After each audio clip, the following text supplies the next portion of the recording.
নিজের হাতে আমি বাংলা বানাইছি। আমার নৌ আমার অর্ডার দিয়েছে, আল্লাহ তুমি ধ্বংস করে দাও। দিলাম তো ধ্বংস করে নৌ। আমি আল্লাহর কলিজায় বড় আঘাত লাগছে, কারণ মানুষ আমি নিজের হাতে বানাইছি। মানুষ বানাইয়া 4টা কসম করছি, মানুষের মতো সুন্দর করে আমি আল্লাহ কোনো মাখলুক বানাই নাই। নূরে আল্লাহ নূহ পয়গম্বরকে বলেন, নূহ তুমি কলস বানাও। মাটি দিয়া নূহ পয়গম্বর কলস বানাইলেন, শত শত কলস বানাইলেন। আল্লাহ বলে, নূহ বানাইছো? বলে আল্লাহ বানাইছি। বলে রৌদ্র দাও, রৌদ্র দিস। সব কমপ্লিট করার পরে আল্লাহ বলেন রং করো, রং করলাম। সাজাইয়া গুজাইয়া কলসগুলা রাখলো। এরপর আল্লাহ বলে একটা লাঠি দিয়া সব কলসগুলা ভেঙে ফেলাও। নূহ পয়গম্বর একে একে সমস্ত কলসগুলি ভেঙে দিল। এবার ভাঙার পরে নূহ পয়গম্বরের মনটা বড় খারাপ। এত কষ্ট করে আমি এতগুলা কলস বানাইলাম, ভাঙতে যদি হবে আমার মালিক কেন শুকাইতে দিল? শুকাইলাম তো, রং করলাম, আবার আমারে দিয়া সবগুলো ভাঙাইল। আল্লাহ কয়, নূহ পয়গম্বর মনটা বড় খারাপ। বলে আল্লাহ মন তো খারাপ হওয়ার কথা, শত শত কলস নিজের হাতে বানাইয়া রৌদ্রে শুকাইয়া রং করে আমি ফিটপাট করে তৈলাম, আপনি আবার বললেন সব ভেঙে দিতে, সব ভেঙে দিলাম, এই জন্য মনটা খারাপ। আল্লাহ বলেন, কলসগুলা নিজের হাতে বানাইয়া কলসগুলি রৌদ্রে শুকাইয়া রং কইরা আবার ভাঙ্গার কারণে তোমার মনটা খারাপ। আমি আমার বান্দাদেরকে নিজ হাতে বানাইছি। আসমান আমি নিজ হাতে বানাই নাই, জমিন নিজ হাতে বানাই নাই, হুকুম দিয়া সব কমপ্লিট করছি। কিন্তু বান্দারে আমার কুদরতি হাত দিয়া বানাইছি। বান্দারে বানাইয়া কসম করছি 4টা। সেই বান্দাগুলিরে তুমি দোয়া করাইয়া সব ধ্বংস করাইছো। আমি আল্লাহর কতটুক কষ্ট লাগছে।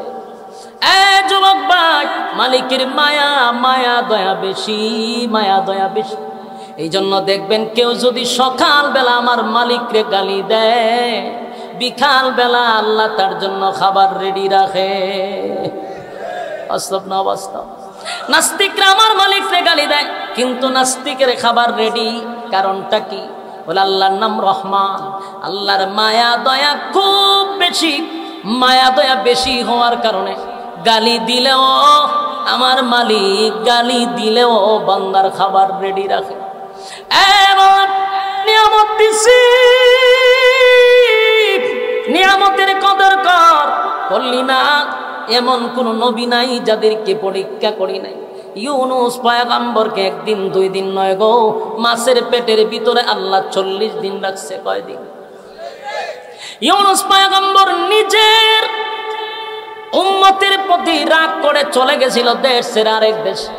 আল্লাহ সেই কারণে মাছের পেটের ভিতরে ঢুকাইয়া 40 দিন এক চিল্লা লাগাইছে মাছের পেটের ভিতরে। তাই কে ইউনুস নবী দোয়া করে, লা ইলাহা ইল্লা আনতা সুবহানাকা ইন্নী কুনতু মিনাল জালিমিন।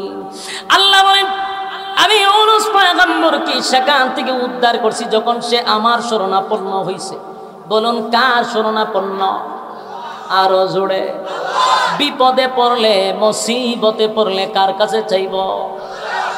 দুনিয়ার কারো কাছে চাওয়া যাবে? কোনো বাবার কাছে, কোনো মাজারওয়ালার কাছে? চাইতে হবে আল্লাহর কাছে। আল্লাহ বলেন, ইউনুস যখন বলছিল লা ইলাহা ইল্লা আনতা সুবহানাকা ইন্নী কুনতু মিনাজ জালিমিন, ইউনুস পয়গম্বর আমার শরণাপন্ন হয়েছে।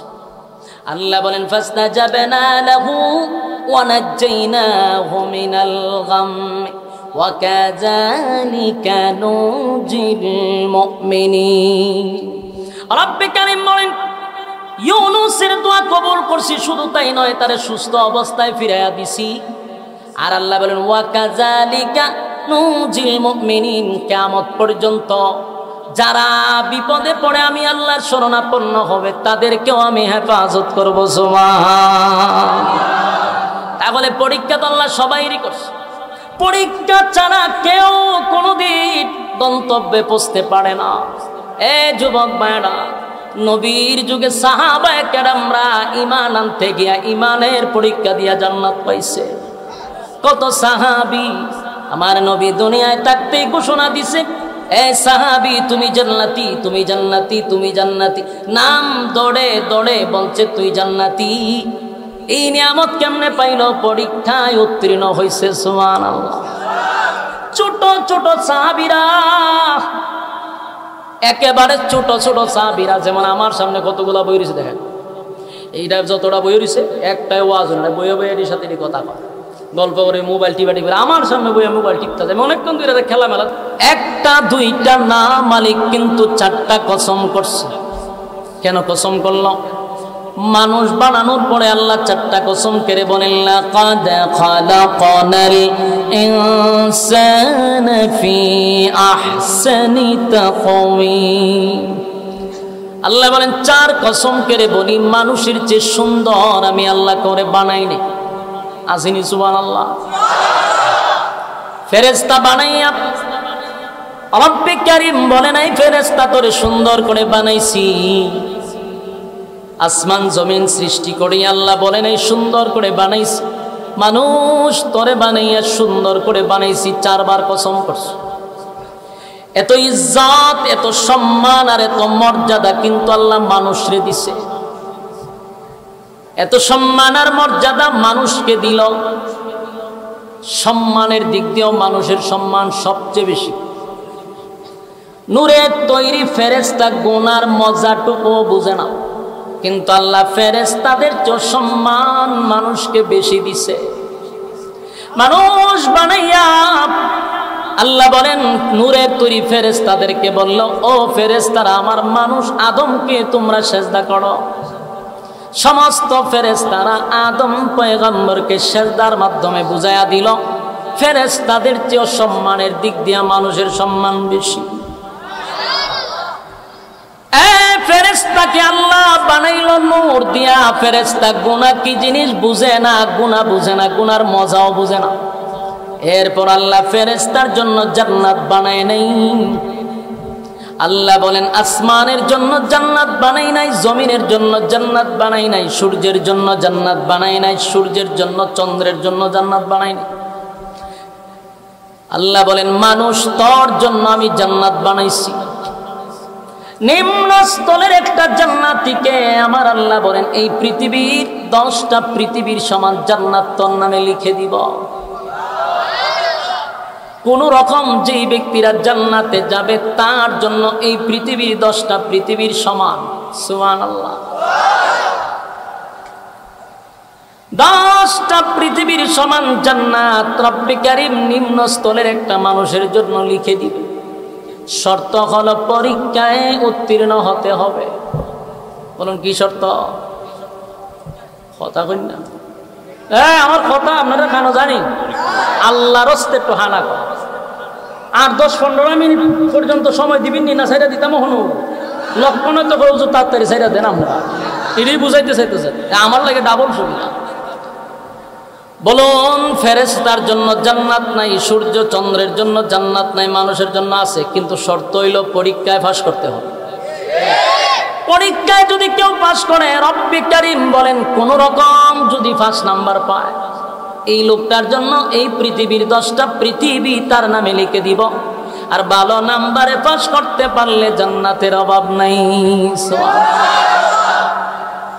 তাহলে আমরা যারা এখন এখানে বসা, যারা বাড়িতে বসা, যারা দোকানে বসা, যারা ব্যবসায় বসা, যে যে অবস্থায় আছে সবাই কিন্তু আমরা পরীক্ষার হলের ভিতরে আছি। পরীক্ষা চলতেছে, পরীক্ষা চলতেছে। যেদিন থেকে বালেগ হইছেন সেদিন থেকে পরীক্ষার হলে ঢুকে গেছেন।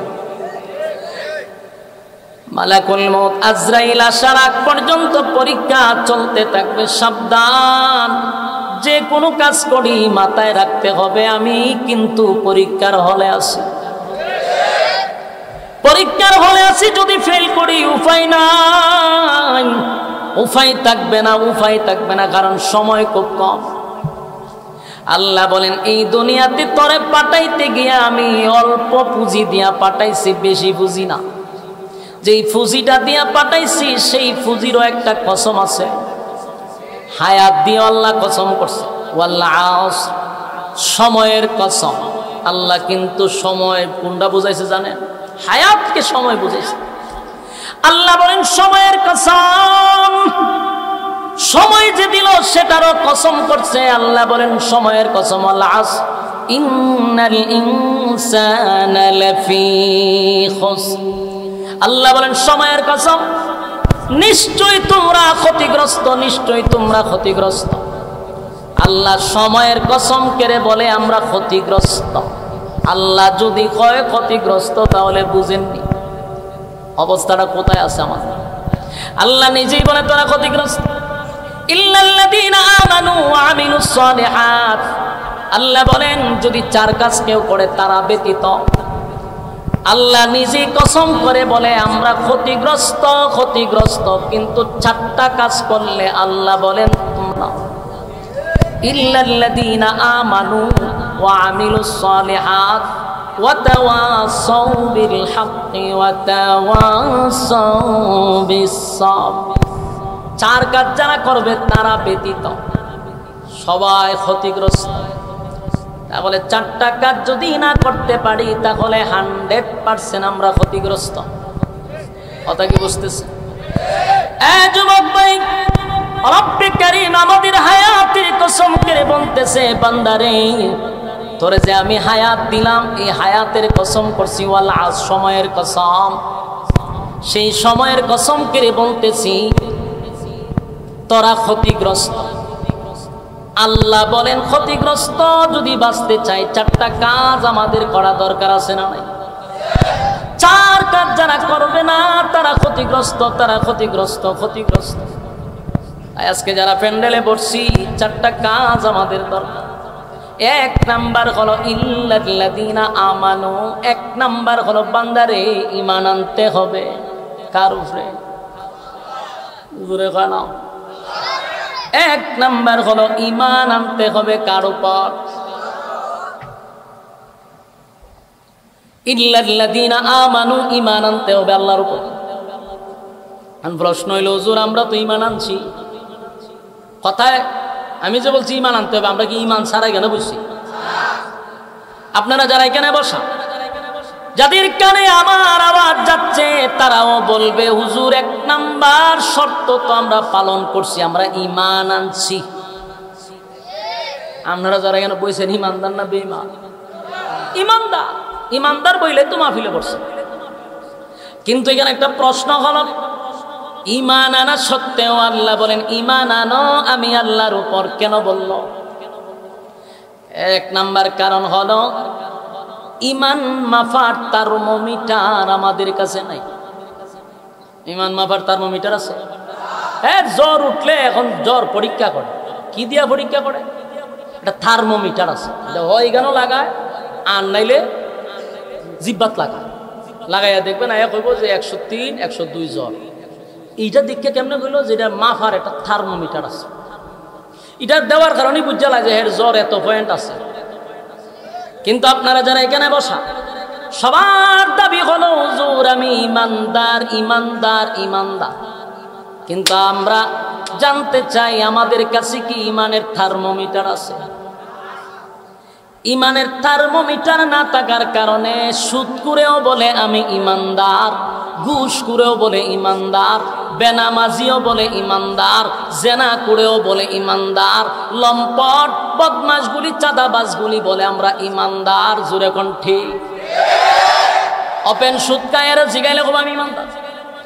নামাজ পড়ে না এক ওয়াক্ত তারে জিগাইলে কয় আমি ইমানদার। জেনা করে তারে জিগাইলে কয় আমি ইমানদার।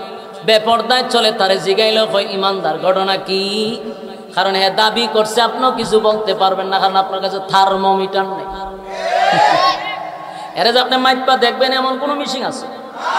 এই জন্য এই প্রতিটা মানুষ জেনা ব্যভিচার করার পরে, সুদ ঘুষ খাওয়ার পরেও বলে আমি ইমানদার, ইমানদার, ইমানদার। কারণ ইমান মাপার থার্মোমিটার নাই, সেজন্য সে স্লোগান দেয় আমি ইমানদার। কেউ যদি সুদ ঘুষ মদ খাইও কয় আমি 70 রাকাত নামাজ পড়ি, কিছু কইতে পারবে?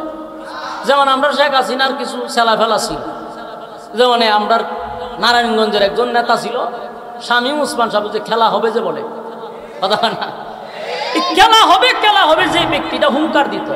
একটা বক্তব্য আমি শুনছি কইতাছে, আমি আলহামদুলিল্লাহ আমরা 70 রাকাত নামাজ পড়ি। কয় রাকাত পড়ে? 370 রাকাত পড়ে। তা আমি একদিন বলছি তাল্লাহ রে, আমি তো হুজুর মানলাম, ওয়াজ নসিহত করি, মানুষের বোঝায়, আমিও 70 রাকাত পড়তে পারি না। আমি কতভাবে হিসাব করলাম, 5 ওয়াক্ত নামাজ হিসাব করলাম, নফল হিসাব করলাম। আচ্ছা আমরা তো তাহাজ্জুদের সময় বাড়িতে যাই, ফজরের আগে তো আমরা ঘুম হয়ও না, তো হয়তো আমরা 2 রাকাত পড়ি, ওইটা বইয়েতেই অনেক সময় আজানের অপেক্ষা, সব মিলে দেখলাম 70 রাকাত হয় না। আমি চিন্তা করলাম যে আমরা সুযোগ আছে পড়া, 70 রাকাত আমি পড়তে পারলাম না। কিন্তু এই বেচারা এত বড় একটা মন্ত্রী এমপি হইয়া এত ব্যস্ততার তাক্কা নাইচ গানও গিয়া আবার বক্তৃতা দিয়া হগলতা কইরো 70 রাকাত করে, ঘটনাটা এটা কেমনে সম্ভব? তিরাস কেমনে সম্ভব বুঝলেও আমরা কইতারছি। যখন গণভবন যখন লুটপাট শুরু হইল, তখন দেখা যায় তাহাজ্জুদ যেখানে পড়ে গেল মদের বোতল বাইরে বোতল লইয়া লে মানছে বাড়িতে, তখন বুঝছি যে কেমনে 70 রাকাত হয়। কারণ যে সময় কইছে আমি 70 রাকাত পড়ি, তখন মাথা ঠিক আছে না, এটা মাতাল আছে, বোতলটাই নিয়েছে। এই লোকটা যখন 70 রাকাত পড়ছে, তাহলে বোঝা গেল ফাক্কা ইমানদার। কিন্তু এ যখন মাইকটা কইছে সবাই এখন ঠিক ঠিক যে কইছে, কেন কইছে? কারণ যে ঠিক কইছে এর কাছে থার্মোমিটার নাই। যে যখন বলছে দিই মাইকটা দিই যে ওনার কাছে থার্মোমিটার আছে, দেখে এটা তো সিস্টেম না হয়, এই জন্য সাবা বাজেও হয়ে যায় আমি ইমানদার। হ্যাঁ 70 রাকাত। আরেকজনে ঘুম তুইতে চোখ মুখ ধোইবার আগে বলে নামাজের মশলা তো হয়। লোক যেটা বয়ান করছে আমরাও প্রতিবাদ করতেছি না, কারণ থার্মোমিটার নাই। যার মুখটা যায় বইলা গেছে থার্মোমিটার। এই জন্য আল্লাহ জানে যে সুরও হয় ইমানদার, বেঈমানও হয় ইমানদার, লুটপাটন্যা হয় ইমানদার, সৈরাচারেও হয় ইমানদার। ইমানদার যে সবাই দাবি করে, এই কারণে আল্লাহ এই আয়াতের মধ্যে বলেন হে ইমানদারেরা। দেখবেন অনেক আয়াতের মধ্যে আল্লাহ ইয়া আইয়ুহাল্লাযীনা আমানু শব্দ ব্যবহার করছে প্রায় জায়গা। কে কি বললেন আমান, তার মানে কি হে ইমানদারেরা। সব জায়গায় কি কয়? ইমানদার রে ডাকে। কোন বেঈমানদার আল্লাহ কয় না যে তুই ইমান আন, ডাকে কারে? ইমানদার রে কয় ইমান আনতে। ঘটনাটা কি? আল্লাহ আমরা তো ইমান আনছি, তা আমরা যে আমরাই কয় হইছে মাথা লইয়া কয় 70 রাকাত নামাজ পড়ি, খানে তো নিজের দাবি করি ইমানদার। তা আল্লাহ কয় এই ইমানদার, তুই যে কত কোয়ালিটির ইমানদার আমি তো জানি, বালা করে ইমান আন। কথা না দি ওর মনে করেন একজনের নাম রহিম মিয়া, আমার সাথে সবসময় আমি এর নাম জানি, আমার সাথে থাকে। এরপরে গেলাম রহিম মিয়া, বারবার এর ডাকি। তো নে যদি কই হুজুর আমার নাম চিনে, আমারে চিনে, আমার নাম বারো করে ডাক দেখে, তোরে চিনে দেখতেই তোর নাম ধরে ডাকতেছে, তুই লোক বালা না। আল্লাহ ইমানদার দাবি কর, সত্যি কই তোর ভিতরে যে ইমানের কৌটা জিরো, এটা তো আমি জানি। এলে তোরে বারবার কইতেছে রে ইমানদার। আল্লাহ তো ডাইরেক্ট কইতারে না যে রে ফতারক, আল্লাহ তো মহব্বত করে ডাক দেয় হে ইমানদারে। আমরা না কইলাম হে ফতারক, এখানে তুই পাটপারি খরচ কে, তুই তো নামাজে হক তো বরস না 70 রাকাত পড়স, এটা আমরা হইলে কইলাম। কিন্তু আল্লাহর তো মায়া দয়া বেশি, যেন আল্লাহ কয় হে ইমানদারেরা। আল্লাহ জানে হের ইমান নাই, জিরো তাই বুঝে, কিন্তু এত সাবাবাজ দাবি করে ইমানদার। আল্লাহ বলে ইমানদার ইমান আন। ইমান আন মানে কি? তুই ইমানদার দাবি করাস, এরপর তোর কইতেছে ইমান আন, তার মানে তুই বুঝজানে মনে মনে আল্লাহ কিতাব বুঝাইতেছে। কারণ সুরের মনে মনে জানা আছে। যখন আল্লাহ ডাক দেয়, আমি তো নিজে নিজে বুঝি যে আমার ভিতরে কি আছে, এটা তো আল্লাহ জানে। এজন্য আমারকে আল্লাহ সতর্ক করতেছে ইমান আন।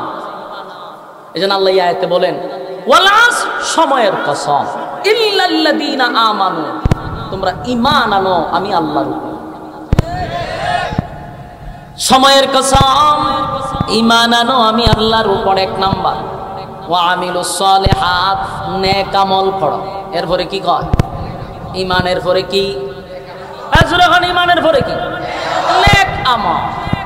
আমি প্রথমেই বলছি, এরকম হুজুর আছে বসে, প্রথমেই বলছি, বলুন আল্লাহ নিজে প্রথম আয়াতে বলছে আমাদের হায়াতের কসম খাইয়া যে 4টা জিনিস যদি তোদের মধ্যে না থাকে তোরা ধ্বংস। বলুন কয় জিনিস না থাকলে? এখন আপনারা যারা এখানে আছেন, যারা আমার ওয়াজ শুনতেছেন, এখানে বৈশা বৈশা আপনি মিলাইবেন যে 4টা কারণ যেগুলো আমি বলতেছি, 4টা যদি কারোর মধ্যে একটা না থাকে, তাহলে আপনি আল্লাহর আদালতে ইমানদার না। এখন আপনি এখানে বৈশা বৈশা খালি নোট করেন যে আপনার মধ্যে কোনটা নাই। যদি একটা না থাকে এখনো ইমানদার হন নাই। এই জন্য মনোযোগ দিয়া নোট করে রাখেন। 1 নাম্বার ঈমান আনো। কিন্তু আপনি দাবি করতেছেন, আমি দাবি করতেছি ঈমানদার, কিন্তু আমার মনে জানা আছে যে আমি কি কাজ করি, এতে আমার ঈমান থাকে কি থাকে না এটা আপনি নিজে নিজে বুঝে নিবেন। আমি যদি আপনার প্রশ্ন করি এখন যে ঈমান কারে কয়, হুজুর রাজারা একলো বুঝতো না ঈমান কারে কয়, এটি অনেকে হইতে পারে। কিন্তু আমি আপনাদেরকে লজ্জা দিব না, শুধু ভিতরে ভিতরে বুঝ নেন। 1 নাম্বার হলো ঈমান আনতে হবে কার উপরে? 2 নাম্বার হলো নেক আমল। ঈমানের পর পরই নেক আমল দরকার আছে না নাই? এইখানে বসছেন, যতক্ষণ বসা থাকবেন উপর থেকে সাকিনা রহমত নাজিল হবে যদি ইখলাসের সাথে কথাগুলি শ্রবণ করেন। আর যদি দিলের মধ্যে থাকে কথাগুলি শোনার পরে আমি আমল করব, বাসায় গিয়ে আবার ঘুমাইয়া চিন্তা করব হুজুর কথাগুলি কি বলল। দিলের কান লাগায় যদি শুনেন আর মনে মনে ভাবেন যে কথাগুলির উপরে আমল করা দরকার, এমন ইখলাস নিয়ে যদি বসেন, আল্লাহ রাব্বুল আলামিন বলেন বান্দারে আমি হেদায়েতের রাস্তা তোরে দেখায়া দিব। 2 নাম্বার হলো নেক আমল। এখানে যতক্ষণ বসা থাকবেন, যতটা আয়াত শুনতেছেন প্রতিটা অক্ষরে অক্ষরে 10টা করে নেকি আপনার আমল নামায় আল্লাহ ঢুকায়া দিছে। তাহলে 2 নাম্বার যে নেক আমল, এখানে আসার পরে নেক আমল আসতেছি, নেক আমল আসতেছি নি? প্রত্যেকের আমল নামায় নেক আমল আল্লাহ ঢুকাচ্ছে, তবে দিলের কান লাগাইয়া কথাগুলি আমলের নিয়তে শোনা দরকার। 1 নাম্বার হলো ঈমান, 2 নাম্বার হলো নেক আমল। নেক আমল, নেক আমল, নেক আমল, নেক আমল। নেক আমল ছাড়া হাসরের মাঠে কোনো দাম নাই, কোনো ইজ্জত নাই, কোনো সম্মান নাই। দুনিয়াতে যেমন টাকা ছাড়া মানুষকে মানুষ গণে না, হাসরের মাঠে নেকি ছাড়া কেউ কাউরে গণবে না। এজন্য নেকি ছাড়া কোনো উপায় নেই। আল্লাহ ঈমানের পরেই বলে বান্দারে নেক আমল করো, নেক আমল করো, নেক আমল করো। 3 নম্বরে আল্লাহ বলেন ওয়াতাওয়াসাউ বিল হক।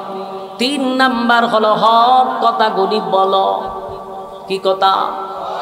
আরো জোরে। হক কথা কিন্তু 4টা কারণের মধ্যে একটা। এই জন্য মাঝে মধ্যে আমরা হক কথা বলতে গিয়া অনেকের কাছে আমরা কিন্তু খারাপ হয়ে যাই। অনেকে আমাদেরকে মহব্বত করত, কিন্তু হক কথা বলার কারণে তার দিল থেকে আমরা বাহির হয়ে যাই। কিন্তু এই লোকটা জানে না 4 কারণের মধ্যে একটা হলো হক কথা। হক তোমাকে বলতেই হবে। এতে তোমার বিরুদ্ধে সবাই চলে যাক, তুমি একা, অসুবিধা নাই। কারণ এটাকে আমার থেকে বলছি না, আল্লাহর পক্ষ থেকে। হক কথা বলতেই হবে। 3 নাম্বার হলো হক কথা। হক কথা শুধু হুজুররাই বলবে, আপনারা বলবেন না, এটাই তো বাস্তব। হ্যাঁ, ইচ্ছার কারণ কি হুজুরই মানব না ফেরর মানার দরকার? তাহলে যে কোনো বিষয় আমরারই বলা লাগে। গান বাজনা হলে বিরোধিতা হুজুররাই করা লাগে। নবীর বিরুদ্ধে কথা বললে হুজুররাই আন্দোলন করার লাগে। কেন? হুজুররা একলা জান্নাতে যাইব, আমরা যাইতেন না? তিনি দায়িত্ব কি আমরারই খালি না আপনারও? হ্যাঁ, অনেক সময় হুজুর ওয়াজ করতে আইছেন, তে রাজনীতি করেন কেন? বোঝা যায় এই দায়িত্বটা শুধু আমরারই, এর কোনো দায়িত্ব নাই। এই জন্য হক কথা যদি তিতাও হয় এটা বলা দরকার। সমাজে যদি গান বাজনা হয়, বিয়ে বাড়িতে যদি বক্স লাগাইয়া ডান্স তো পাগলো ডান্স বাজানো হয়, তাহলে শুধু ইমাম সাহেব মসজিদের মিম্বরে বৈশা কেন প্রতিবাদ করবে? আপনি কি করেন? বেচারা হাজী সাহেব মক্কায় গিয়া নাম পালাইছে হাজী, কিন্তু তার বাড়ির পাশে বাজনা বাজানো হয়, সে ওই দিকে তাকাইয়া দেখে আর ইমাম সাহেবের কাছে বিচার দে, হুজুর দেখছুন নি কইটা ধ্বংস হয়ে গেছে। কথা ইমাম সাহেব কি দিছে দেখছুন, এর বাড়িতে গান বাজনা বাজনা আস্তাগফিরুল্লাহ আস্তাগফিরুল্লাহ। এই সময় এর ইমাম সাহেব তো হইল গিয়া জনগণের ইমাম, কিছু বলে তো চাকরি যাবো। উচিত আছে এই সময় কন যে আপনি আস্তাগফিরুল্লাহ পড়েন কেন? আপনার দায়িত্ব আছে এখানে বাধা দেওয়া। আমরা আমার দ্বারা বিচার দেন করি, এটা কি আমার দায়িত্ব? খালি ইমামেরই দায়িত্ব? ইমাম সাহেব বাধা দিলে ইমামের চাকরি ছুটে যাওয়ার সম্ভাবনা আছে, কিন্তু আপনি বাধা দিলে গ্রামের মানুষের তো আপনার গ্রাম থেকে বের করতো না। তাহলে দায়িত্ব ইমামের চেয়ে বেশি আপনার। তাই আস্তাগফিরুল্লাহ পড়তে পড়তে তসবিহ জপতে জপতে ইমাম সাহেবদেরকে বিচার দেয় গান বাজনা বাজা। এই জন্য আমি বললাম এক নাম্বার ইমান, 2 নাম্বার হলো নেক আমল, 3 নাম্বার হলো হক কথা, 4 নাম্বার যে অপশনটা আছে ওয়াতাওয়াসাউ বিস-সাবর, 4 নাম্বার হলো বান্দারে তুমি ধৈর্য ধারণ করো। ধৈর্য কিভাবে? যুদ্ধের ময়দানে গিয়ে মাথা নষ্ট করলে হবে না। আপনি এখন যুদ্ধে যাইবেন ইসলামের জন্য, হ্যাঁ, প্রথমে যদি মাথা গরম ঘুরিলে মেজান কাকে সমস্যা আছে। রাসূল 10 বছর মক্কাতে নির্যাতন সহ্য করে গেছে, মাথা গরম করছে না। মদিনায় গিয়ে কুবা শামসুর মতো কুবাইছে। কতক্ষণ ঠিক? ইসলামে খালি মায়ের খাওয়ান না, মায়ের দেওয়া না, কথা হয় না, হ্যাঁ, খালি খাওয়ান না, দেওয়া না। এই জন্য আল্লাহ বলেন প্রথম হলো ইমান, 2 নাম্বার নেক আমল, 3 নাম্বার হক কথা বলতে থাকো। কারণ প্রথম মাথা গরম করো না, প্রথম হক কথা হবে। যদি দেখো না তোমার কথা মানে না, তাইলে তুমি ব্যবস্থা নাও। রাসূল খালি মাথার পাগড়ি পরছে না, তরবারিও হাতে নিছে, তরবারিও হাতে নিছে। এখন ইসলামের মধ্যে খালি ওয়াজ নসিহত, হুজুর মায়ের খাইছে, রক্তাক্ত হয়েছে, দান দান মাংছে, এখানেই শেষ না। রাসূল 27টা যুদ্ধের সেনাপতি ছিল। সেনাপতি বুঝেননি? যুদ্ধের মেইন যিনি, এরকম তরবারি হাতে নিয়ে রাসূল নেতৃত্ব দিছে, জি, যুদ্ধ পরিচালনা করছে রাসূল। খালি দান দান ভাঙছে আর তায়েফের ময়দানে রক্তাক্ত হয়েছে, এই ওয়াজ করলেই তো না, মাঝে মাঝে দিছে, এইটাও কোন লাগবে। এই জন্য আমরা মুসলমানরা মায়ের খাই বেশি, কারণ এই ওয়াজ শুনছি বেশি। মায়ের দেওয়ার ওয়াজ নাই, মায়ের আমরা দিতেও পারি না। বাস্তব না বাস্তব? ইসলামের জন্য, দিনের জন্য মাঠে ময়দানে লামার দরকার হলে নামতে হবে। ওই দেন ভারতে, ভারত হিন্দু ঘনিষ্ঠ লোক বেশি, হিন্দু সম্প্রদায়ের লোক খুব বেশি দেশে, এরা সংখ্যা ঘনিষ্ঠ, মুসলমানটা সংখ্যালঘু। 30 কোটি মুসলমান আছে ভারতে, নাকি তা হুজুর? হ্যাঁ, 30 কোটির কাছাকাছি শুনছি। এরপরে তারা সংখ্যা লঘু। আর বাংলাদেশে আমরা 20 কোটি মানুষ, এর থেকে বেশি ভারতে মুসলমান আছে।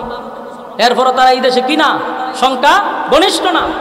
কিন্তু যখন উগ্র হিন্দুত্ববাদীরা রাসূলকে নিয়ে যখন গালি দিল, সারা কলকাতা এখন মুসলমানদের, পুরো কলকাতা ঘেরাও করে ফেলছে মুসলমানরা।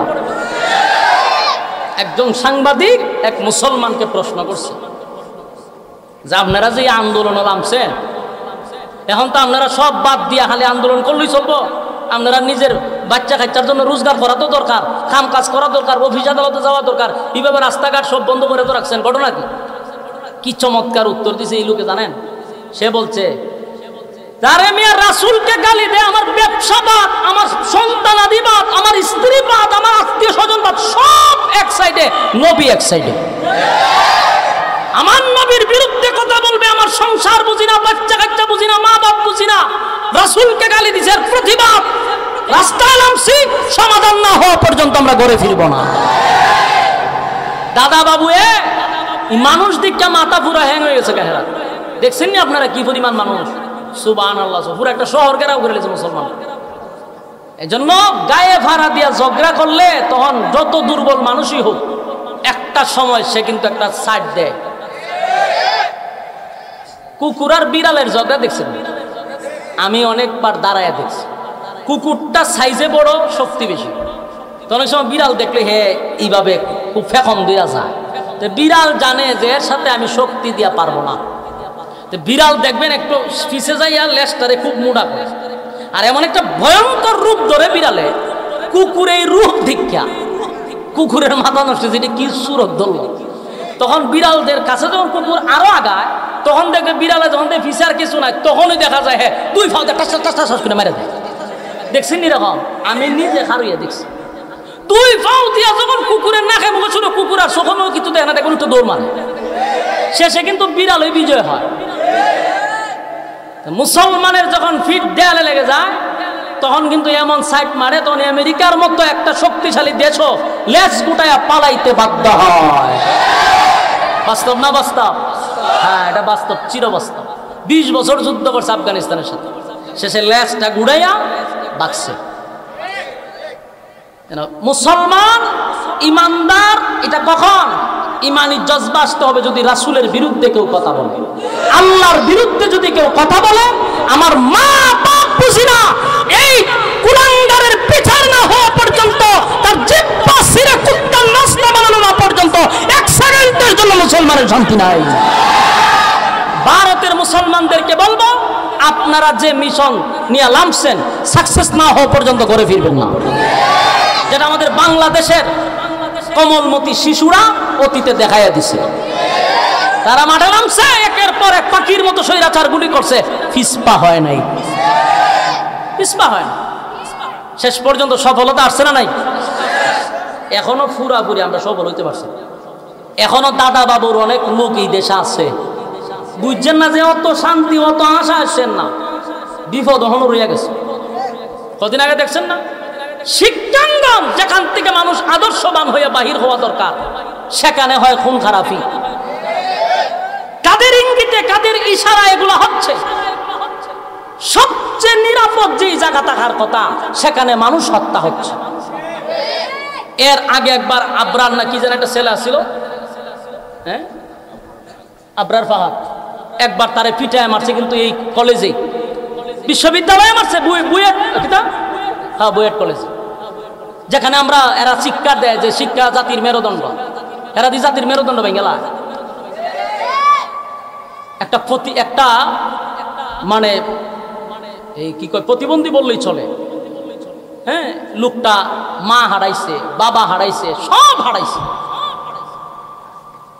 এই লোকটারে ভাত খাওয়ায় আর মারে, খাবার খাওয়ায় আর মারে।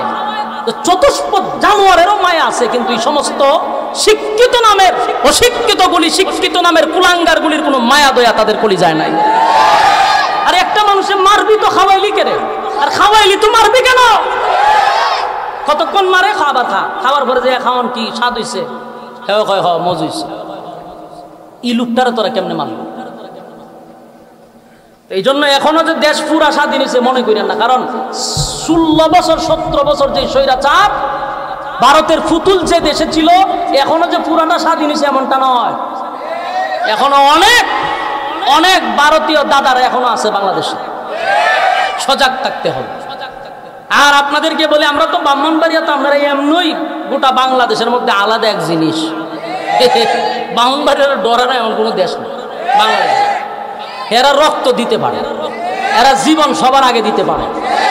নবীর বিরুদ্ধে যদি আবারও বাংলাদেশে, এতদিন তো স্বৈরাচার কইরা গেছে, প্রতিবাদ করলে আমাদেরকে পাখির মতো গুলি মারছে।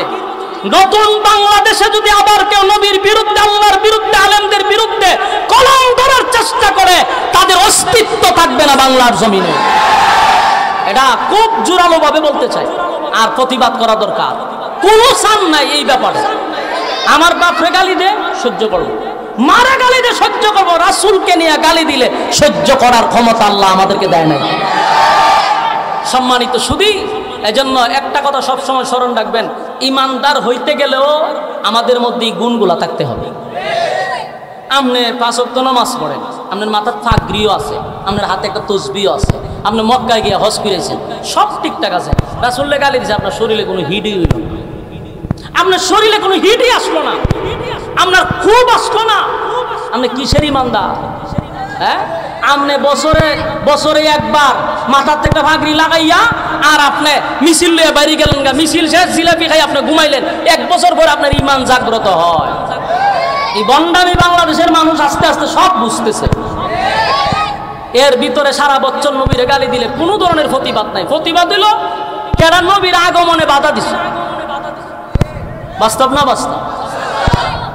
যুবক ভাইরা আমার, যেই কথা বলতে চাই এটা হলো, ইমানদার হওয়ার জন্য আমাদের যেই গুণগুলা থাকা দরকার, 1 নাম্বার হলো ইমান, 2 নাম্বার হলো নেকামত, 3 নাম্বার হলো হক কথা, 4 নাম্বার হলো ধৈর্য।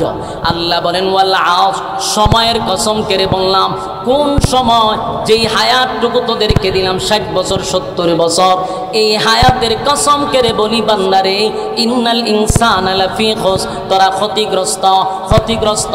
4টা জিনিস যদি তোর ভিতরে থাকে, আমি আল্লাহ ওয়াদা দিলাম তোরা ক্ষতিগ্রস্ত হবি না।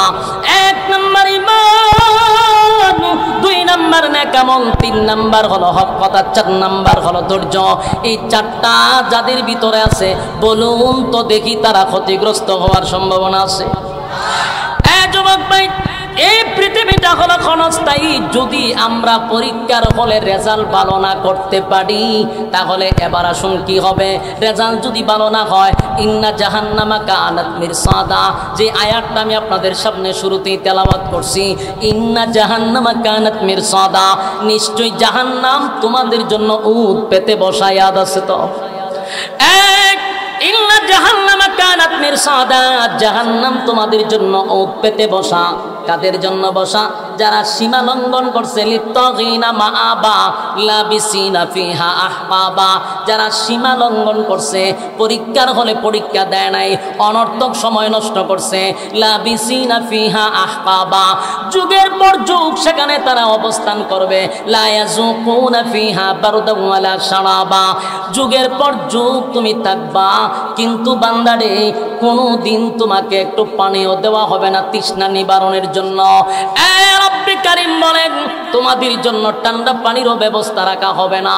মানুষগুলি কলিজা পাটা পিপাসা লইয়া হাসরের মাঠে দাঁড়াবে, আবার বিচারের পরে যখন তার জাহান্নামে দেওয়া হবে, মানুষ কলিজা পাটা পিপাসা লইয়া জিহ্বাটাও তার কুকুরের মতো বাহির হয়ে যাবে, পানি পানি বলে মানুষ চিৎকার করবে। আল্লাহ বলেন লাবিসিনা ফিহা আহকাবা লা ইয়াযুকুনা ফিহা বারদান ওয়ালা শারাবা, যুগের পর যুগ থাকবি কিন্তু তোদেরকে ঠান্ডা পানি দেওয়া হবে না। হাজার হাজার বছর পর্যন্ত মানুষগুলি ডাকতে থাকবে, আল্লাহ পানি দেন না, একটু পানি দেন, পানি দেন, কলিজাটা ফেটে যাচ্ছে। আল্লাহ তখন ফেরেশতাদেরকে বলবে, বান্দারে, ফেরেশতাদেরকে বলবে, ফেরেশতারা এই নাফরমানটা আমার কাছে কি চায়? বল আল্লাহ পানি চায়। বলুন কি চায়? পানি চায়, পানি চায়। রব্বে কারীম বলবেন ফেরেশতারা রে, নাফরমানকে কি আমি দুনিয়ায় পানি দেই নাই? বলে আল্লাহ দিছে। গরমের সময় টিউবওয়েলের পানিটা আমি ঠান্ডা করে দিছি। যাদের বাড়িতে টিউবওয়েল আছে দেখবেন প্রচন্ড গরমে পানি ঠান্ডা হয়, যত চাপ দিবে তত ঠান্ডা বেরো না গরম বেরো। আবার দেখবেন প্রচন্ড ঠান্ডার মধ্যে টিউবওয়েলে যত চাপ দিবেন পানি তত গরম হয়। আল্লাহরে চিনার জন্য এর চেয়ে বড় কোনো উদাহরণ নাই।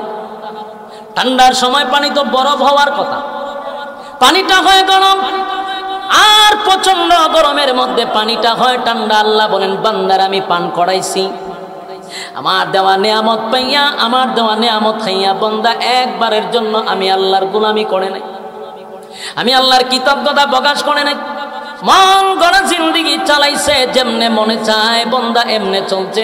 পরীক্ষার হলে পাঠাইছি, বান্দা পরীক্ষা ঠিক মতো দেয় নাই, যেমনে মনে চায় এমনে চলছে। পরীক্ষার রেজাল্ট বড় খারাপ, এই বান্দাকে তো আর পানি দেওয়া যায় না। অথচ পানির জন্য চিৎকার দিবে কয় হাজার বছর, 1000 বছর। সরাইলের বাইরা শেষ কথাটা বলে যায়, পরীক্ষায় পাশ করলে মানুষের ভালো মানের চাকরি হয়, ভালো সম্মান হয়, ফ্যামিলিতে সম্মান বাড়ে, বিভিন্ন প্রতিষ্ঠানেও তার সম্মান বাড়ে। ঠিক তেমনি ভাবে আল্লাহ বলেন দুনিয়া নামক পরীক্ষার হলের ভিতরে পাঠাইলাম রে, পরীক্ষা যদি ভালো হয় আমি আল্লাহ তোর সম্মানের কোনো কমতি দিব না। কেউ পরীক্ষা ছাড়া জান্নাতে যেতে পারে না। কত নবী রাসূল রে আল্লাহ পরীক্ষা, যাদের কোনো গুনাহ নাই। বলুন তো আহলে সুন্নাত ওয়াল জামাতের আকীদা হলো নবীরা হলো নিষ্পাপ, কথা হয় না? আমাদের আকীদা হলো সমস্ত নবীরা নিষ্পাপ, তাদের কোনো গুনাহ নাই, গুনাহ নাই। কিন্তু আল্লাহ নিষ্পাপ নবীদেরকে পরীক্ষা করছেন। আদম নবীর থেকে নিয়ে ঈসা রুহুল্লাহ পর্যন্ত বহু নবীরে আমার আল্লাহ পরীক্ষা করছে। আদম নবী 350 বছর কাঁদছে। কত বছর? 350 বছর কাঁদছে। যখন দুনিয়াতে তারে পাঠানো হলো, লজ্জায় শরমে 350 বছর উপরের দিকে তাকায় নাই, লজ্জায়। কারণ আমার আল্লাহ নিষেধ করছে এই গাছের ফল যেন না খাই, আমি তো খাইলাম, শয়তানের দুকাত পড়ে। লজ্জায় শরমে আসমানের দিকে তাকাইল না 350 বছর। কানতে কানতে আদম আলাইহিস সালামের চোখের পানি দিয়ে একটা নদী হয়। এত কান্না কাঁদছে আদম নবী, এত কান্না কাঁদছে, চোখ দিয়া নদী হয়ে গেছে, এত পানি পড়ছে। কিন্তু সেই আদম নবীকে আল্লাহ 350 বছর কান্নার পর আল্লাহ ঘোষণা দিছে, আদম রে, আমার নবীর নামের উসিলায় যখন মাপ চাইলে আল্লাহ ঘোষণা দিছে আমি তোমারে মাফ করে দিছি। নূহ পয়গম্বর 950 বছর দাওয়াত দিছে, এরপরেও নূহ পয়গম্বরের উম্মত নূহ পয়গম্বরের কথা মানতে চায় না। নূহ পয়গম্বর যখন আল্লাহর কাছে বলল, আল্লাহ এই জাতিকে ধ্বংস করে দেন, ধ্বংস করে দিন, কিন্তু আল্লাহ বড় কষ্ট পাইছে, মালিক কষ্ট পাইছে। নিজের হাতে আমি বাংলা বানাইছি, আমার নূহ আমার অর্ডার দিয়েছে, আল্লাহ তুমি ধ্বংস করে দিলাম, তো ধ্বংস করে নূহ আমি আল্লাহর কলিজায় বড় আঘাত লাগছে, কারণ মানুষ আমি নিজের হাতে বানাইছি, মানুষ বানাইয়া 4টা কসম করছি, মানুষের মতো সুন্দর করে আমি আল্লাহ কোনো মাখলুক বানাই নাই। নূরে আল্লাহ নূহ পয়গম্বরকে বলেন, নূহ তুমি কলস বানাও, মাটি দিয়া নূহ পয়গম্বর কলস বানাইলেন, শত শত কলস বানাইলেন।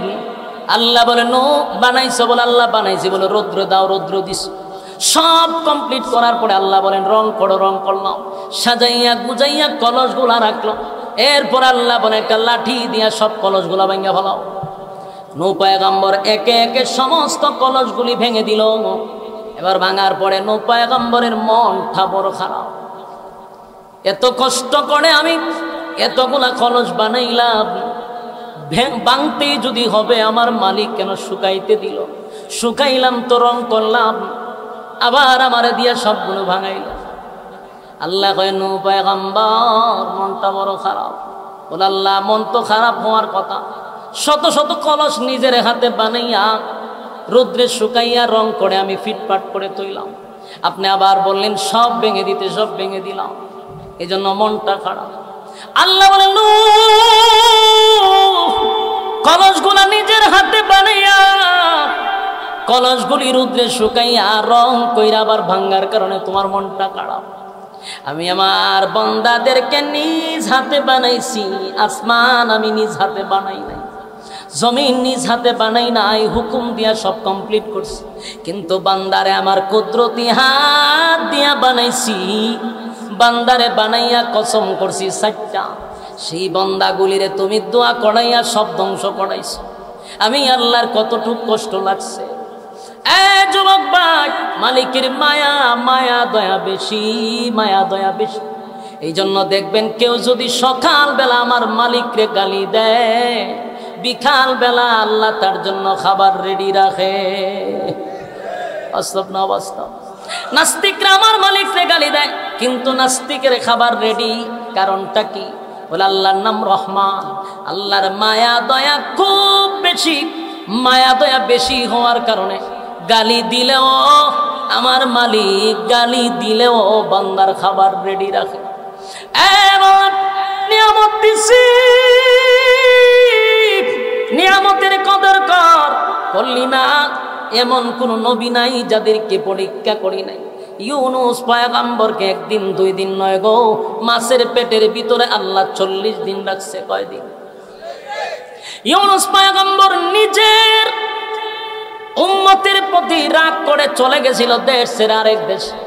আল্লাহ সেই কারণে মাছের পেটের ভিতরে ঢুকাইয়া 40 দিন এক চিল্লা লাগাইছে মাছের পেটের ভিতরে। তাই কে ইউনুস নবী দোয়া করে, লা ইলাহা ইল্লা আনতা সুবহানাকা ইন্নী কুনতু মিনাল জালিমিন।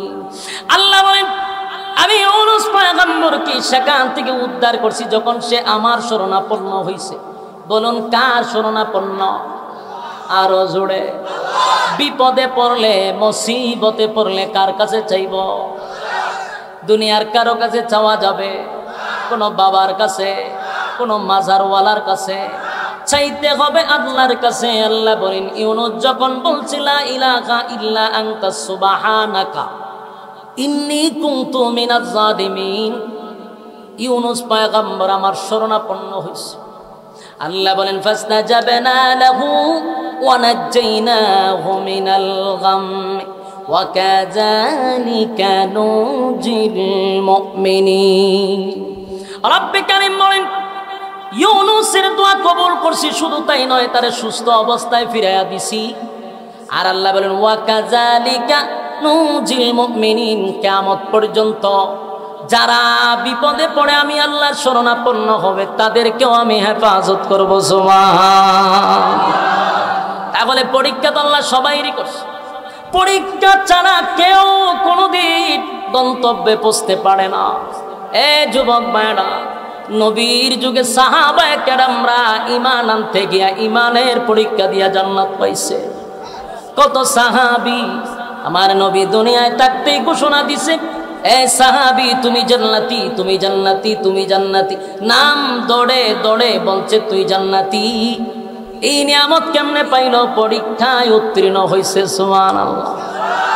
ছোট ছোট সাহাবীরা,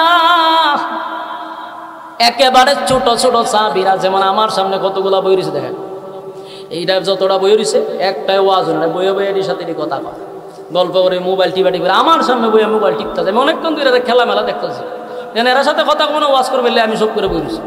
কিন্তু এই যে পোলা বানগুলা বসে রয়েছে, একটার ভিতরেও কোনো অনুশোচনা নাই, কারণ তাদের কোনো দোষ নাই, এরা মাসুম বাচ্চা। কিন্তু ফ্যামিলির থেকেও শিক্ষাটা পাইছে না। ফ্যামিলি প্রথম ক্লাস হলো আমার ঘর, ঘর থেকে শিক্ষা পায় না। এই জন্য উলামায়ে কেরামদের সামনে বৈশা এদের ভয় আসে। আমরা ছোটবেলা হুজুরের সামনে হুজুরি দিয়ে দেখলে ওই দিকে ঘুরে যেতাম, বয়স হইল কাঁপতো হুজুর দেখলে। এখনকার যে জেনারেশন ফুলাফান বেরিয়েছে, হুজুর তো দূরের কথা, পুলিশই ডরান না। বাস্তব না বাস্তব? ভয় বলতে আর বিদ্যে নাই, বুঝবে এটা কিয়ামতের আলামত।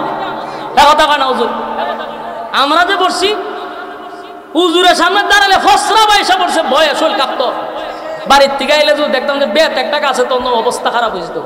এত ভয় আসল শরীরে, বাপ ফ্রেও ডরাইতাম না। আমাদের নিজের বাপরে দেখলে আমার শরীর কাঁপতো, এত ভয় লাগতো। এখন আমার দ্বারা বইয়ে বেড়ে খেলতাছে, হাসতাছে, ভয় বলতে নাই। কিয়ামতের আলামত। কিসের আলামত? কিয়ামত। কিন্তু রাসূলের যুগে ছোট ছোট বাচ্চারা, এই যে রোমান না বালেক, একেবারে বালেগই হইছে, ছোট ছোট বাচ্চারা পরীক্ষায় উত্তীর্ণ হয়ে গেছে। সুবহানাল্লাহ। একবার এক সাহাবীর সঙ্গে ছোট একটা বাচ্চাই তো নবীর দ্বারে খুব ঘন ঘন বাপে আঙ্গুল হিরানোর সময় লয় না, এগুলো আপনারাও করবেন। নিজের সন্তানকে মসজিদে যাওয়ার সময় আপনি দূরে লয়ে যাবেন। আপনার কাছ থেকে যদি না শিখে, কার কাছ থেকে শিখবে? এই মিয়া, কথা বুঝেন না আপনি? আপনার সন্তান যদি আপনার কাছ থেকে না শিখে, শিখবো কোথা থেকে? আপনি নিজেই তো মসজিদে জানাতে হেরে নিব কেটা? আদর্শবান বাবা হতে হবে। আপনার সন্তান যেন একটা সময় বলতে পারে, আমার বাপরে দেখছি, আমার বাপে কোনোদিন মসজিদে যাওয়া মিস করে নাই। এরকম যেন বলতে পারে যে আমার বাপরে দেখছি কোরআন শিখ পড়তে, আমার বাপের জন্মের পড়তে দেখছি দাড়ি আছে, আমার বাপের টুপি আছে, আমার বাপ সুন্নত অনুযায়ী চলতে ছোটবেলার থেকে দেখছি। এটা যেন বলতে পারে আপনার সন্তান। আমরা তো নিজেই লাইনে নাই, আমরা বলতে পারবো বুকে হাত দিয়ে, আমার জন্মের পর থেকে আমার বাপরে এক ওয়াক্ত নামাজ মিস হতে আমি দেখি নাই। আল্লাহর জাতের কসম করে বললো আমার কাফারা দিতে হবে। আমি আমার বাপের কথা বলতেছি। আমার বাপ কিন্তু আলেম না, একজন কৃষক ছিল, সামান্য ব্যবসা ছিল আমার বাপ। কিন্তু আমার বাপের আজ পর্যন্ত নামাজ ছাড়া খাইতে আমি দেখছি না। আমি আমার বাপের কথা বলতেছি। এক ওয়াক্ত, এখনো এক ওয়াক্ত তাকবীরুল্লাহ ছাড়া আমার বাপ নামাজ পড়ে। আজান দিবার আগে আমার বাপ মসজিদে। এখন এইটা আমরা বলতে পারি কেন? শুরুতে দেখতেছি, গর্ব করে বলি যে আমার বাপ এরকম ছিল। আমি আমার বাচ্চারা বলতে পারি যে তোর দাদা কোনোদিন তাকবীরুল্লাহ ছাড়া নামাজ পড়ছে না। তা আপনার সন্তানকে আপনি শিখাইতে হবে। আপনার ছেলে যেন একটা সময় গর্ব করে বলতে পারে। আপনার ছেলে বলবো কি যে আমার বাবা শেপ ছাড়া কোনো হানো বাইরেছে, আমার বাবাকে বার্নিশ করছে ইচ্ছা মতো, বার্নিশ করে এরপর আমার বাপ বাইরেছে। আর আমার বাপ দামি ব্র্যান্ডের জিন্সের প্যান্ট ছাড়া পড়ছে না। এটা আপনার ফোলা বানা করবো। আর পর আপনার ফোলা মানে কি করবো যে আমার বাপ ভালো সিগারেট ছাড়া মহুল হয়েছে না। বাস্তব কেছি না অবস্থা। আপনি কি শিক্ষা দিলেন? বাবা হিসাবে লজ্জা পাওয়ার দরকার। আপনার সন্তানকে আপনি নিজে গড়ে তুলতে হবে, তেমনি আপনাকে আদর্শ বাবা হিসাবে সে মানবে। খুব কষ্ট হয়েছে আমার কথা? আমার স্বার্থে বলছি না, আপনার স্বার্থে। ওয়াজ মাহফিল তো এটাই শোনা দরকার, কথা বলেন না। এতটুকু যদি শিক্ষা করে না জানতে আর কই শিখবে? আমরা দেশের ওয়াজ তো মাশাআল্লাহর জিকির আর নাচানাচি দিয়ে শ্রোতারা যায় যতেন খালি আর নাচতে নাচতে যায়। তো জিগা নাচস কে? এখন নাচতে গাইছি, শ্রোতায়ও নাচে, বক্তায়ও নাচে। তো তাসির তো এই দিকে পড়ে না। প্রতিটা কথা আপনার মাথায় ঢুকান এবং আজকে নিয়ত করেন যে আমি আমার ছেলেটাতে আস্তে আস্তে বড় হইতেছে আমার চোখের সামনে, আমার কাছ থেকে কি শিখবো? আমি একটা বাবা হইতে পারলাম না আদর্শ। এজন্য আগের মুরব্বী যে সাদা দাড়ি দেখেন, হেরা কিন্তু এরার ফুলা মানে কিন্তু এরা দেখছে নামাজ পড়তে, এখনো দেখে, ঠিক কিনা? যুবক ভাইরা আমার, রাসূলের যুগে ছোট ছোট বাচ্চারা হাত দিয়ে ধরে ধরে মসজিদ আসতো। এক সাহাবীর সঙ্গে ছোট একটা বাচ্চা প্রতিদিন নামাজে আসতো। আল্লাহর নবী তারে খুব মহব্বত করত, মাথায় হাতায় দিত। এই ছেলেটাও নবীরে খুব ভালোবাসত, কারণ নবীরে সবচেয়ে বেশি মহব্বত করতো ছোট বাচ্চারা। নবীও ছোট ছোট বাচ্চাদেরকে খুব বেশি ভালোবাসত। আপনারাও বাচ্চাদেরকে বেশি মহব্বত করবেন, রাসূলের সুন্নাত। আদাহর নাম রাসূল খুব মহব্বত করতো, ভালোবাসত। ছেলেটাও রাসূলের কাছে খুব কাছাকাছি যাইতো, কাছাকাছি আসতো। রাসূল একদিন কত, তুই আমার ভালোবাসস? ছেলেটা বলে, জিউজু আপনারা ভালোবাসি মানে আপনার লাগে জীবন দিলাম। রাসূল কটি কি সত্য? বলে জি। একটা কাজ কর, দিন একটা তরবারি আছে, এটা ল। হ্যাঁ তো বলছে, ওইটা কেডা? ওইটা আমার আব্বা, ওতে সাইজ করে লাগ। যেই মাত্র যে সাইজ কর, হে তরবারি লিয়ার বাপ রেখেছে মার। হের বাপে কি তারি আমার বাচ্চা আমার দিকে তরবারি লিয়া, ঘটনা কি তুইটা দৌড় মারছে। যেই মাত্র দৌড় দিছে, হেও দৌড় দে। রাসূল তো খারো পরীক্ষা ফাঁস। সুবহানাল্লাহ বলেন। আল্লাহর নবী বলেন, এক সাহাবী দাঁড়া, দুনিয়ার জমিনে আল্লাহ বাবা পুত্রের মধ্যে ঝগড়া লাগানোর জন্য আমারে পাঠায় নাই, আমি বাবার সন্তানের মধ্যে মিলায়া দেওয়ার জন্য পাঠাইছে। আমি তোরে পরীক্ষা করছি, আমার জন্য তোর কি পরিমাণ ভালোবাসা। আল্লাহর নবী খুশি হয়ে গেলেন আর বললেন, এই বাচ্চার কত ঈমান। নবীর জন্য বাপ রে হ্যাঁ সাইজ করে লাইতে চায়। এই জন্য নবীর জন্য আমার বাবায় যদি নবীরে গালি দেয়, বাবাকে মাথা, বডির থেকে মাথা আলাদা করার দায়িত্ব আমার। কথা হয় না? রাসূলের ক্ষেত্রে কারো কোনো ক্ষমা নাই। এটা আমার বাপ হোক মা হোক, কথা হয় না? রাসূলকে গালি দিবে, এটা কোনোভাবেই বরদাস্ত করা যায়। রাসূল আমার ঈমান, ঠিক কিনা বলেন? তো বাচ্চা ছোট মানুষ তো পরীক্ষায় ফাঁস। আল্লাহর রাসূল গোটা মদিনায় ঘোষণা করে দিছে, হে আমারে মহব্বত করে, আমিও তারে মহব্বত করি। সুবহান। সারা মদিনায় খবর হয়ে গেছে, এই বাচ্চা ছোট হইলে কি এর ঈমানের জজবা মারাত্মক। সবাই তারে মহব্বত করে, রাসূলের ভালোবাসা। যুবক ভাইরা আমার, পরীক্ষা প্রতিটা মানুষেরই পরীক্ষা ছিল। সাহাবায়ে কেরামরাও পরীক্ষা দিছে, নবী রাসূলগণ পরীক্ষা দিছে। পরীক্ষা ছাড়া কেউ গন্তব্যে পৌঁছতে পারে না। তুমি আর আমি এখানে বসছি, আমরাও আসছি, আমাদের পরীক্ষা চলতেছে। তাই পরীক্ষার হলে কিন্তু সময় বড় কম, সময় বড় কম।